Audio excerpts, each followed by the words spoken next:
позапрошлом видео шла речь о картах в магазинах, которые покупать не стоит. В этом наоборот. То, что имеется на рынке в России, а по остальным странам ориентируйтесь на этих же примерах с поправкой на цены и предложения. На маркетплейсах в последнее время появились продавцы БУ товаров с гарантией в месяц 3. Это все еще лучше, чем покупать у обрыги с Авито. Тем не менее, рассматривать будем проверенных продавцов, предлагающих новый товар с примерной гарантией не менее года. Учитывайте, что трехочковый миллиардер с Востока уже наныл про вред маркетплейсов депутатам, тратящих госбюджеты на свое содержание и приносящих неописуемую полезность обществу. Поэтому цены с нового года на комплектующие могут снова вырасти. В первую очередь это касается видеокарт. Так что если у вас есть планы по сборкам или апгрейду, реализуйте их побыстрее. Конечно же, можно обратиться ко мне в случае необходимости. Я до сих пор почему-то никого не кинул за время своей деятельности, видимо, дурак. ДНС понятие бюджетной игровой видеокарты давно исчерпало себя, поэтому смотрим на ВБ, Озоне и где-нибудь еще.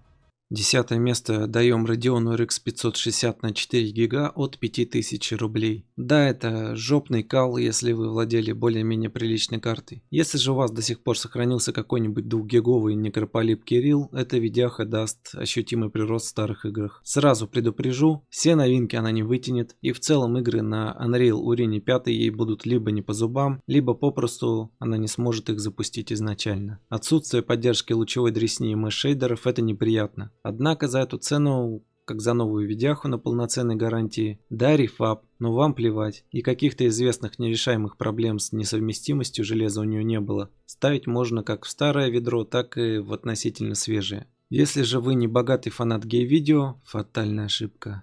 Или вам для работы нужна полноценная карта CUDA, имеется 1650 Super от 13. 4 гига и весьма слабоватый чип также не позволит вам скачивать все игры, но заметно расширит их количество, а также подрастет производительность. Тем не менее, Doom Темная Эпоха останется неиграбельной. Ну и похуй. АРК-580 у китайского продавца. Есть вопросики по гарантии, но я уже заказывал железо у данного гражданина и партбилет на сверхприбыль он не разменял. Так что впишем его в список благонадежных. В пределах 15 тысяч карта в целом может все, и я о запуске всех новинок в том числе. Да, Urina 5 дается скрипя зубами, но все же дается, и на фоне RTX 3050/8 заметные преимущества имеются.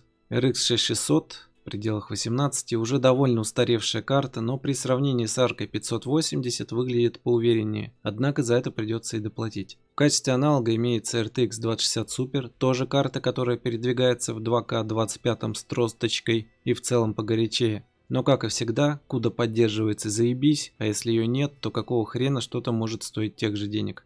RTX 3060-12 и RX 7600/8. Здесь также две карты на выбор в бюджете 23-22 тысячи рублей.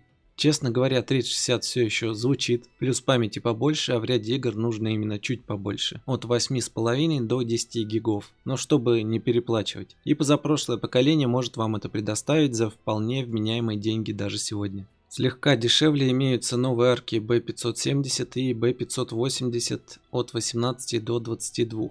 За эти деньги большой ошибкой их покупка не станет при учете, что у вас стоит современное железо с поддержкой PCI-4 для видеокарты. Тогда проблем не будет, скорее всего. На А-серии в этом плане игры не вылетает, ну и с более новой Б-серии должно быть не хуже. От свежих Radeon'ов из-за имитации конкуренции Лизой Су могу предложить к рассмотрению только RX 9060 XT на 16 гигабайт.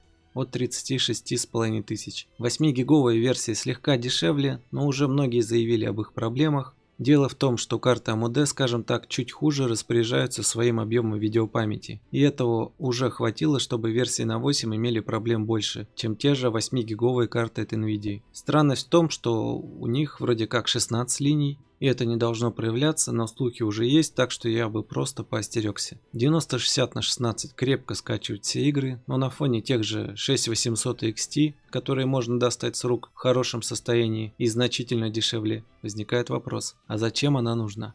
Новинной от кожаного петуха, которую в целом можно рекомендовать из-за отсутствия нормальных предложений, является RTX 5060. И главный ее козырь – быстрее 5050 на 30%, медленнее 5060 Ti на 10-15%. За 28 штук не фонтан, конечно, и настройки нужно выставлять с умом, чтобы иметь высокий FPS. Но кто бы что ни говорил про 8 гигов, которые не имеют запаса на будущее, я вам скажу больше. Будущее в принципе туманно. а карта устареет быстрее, чем закончится память даже на минимальных настройках в играх. Ну и топом в выборе видеокарт в ближайшее время, как бы мне не хотелось этого признавать, является RTX 5070 от 50 тысяч. Смелые ультра везде, карты хватит для уверенного гейминга еще года 3. А если не хватит, то про остальные вообще говорить нечего. Лучше нее в магазинах вы не найдете, а почему? Смотрим видео и подписываем петицию, если не хотите кушать кал втридорога. На сегодня все, подписываемся на канал, оставляем комментарии, пишем по апгрейду, сборкам, присылаем в подарок или за копейки старые, никому не нужные RX 6900 XT, 7900 XTX и 4090. Потому что теперь только здесь говорят правду, можете проверить.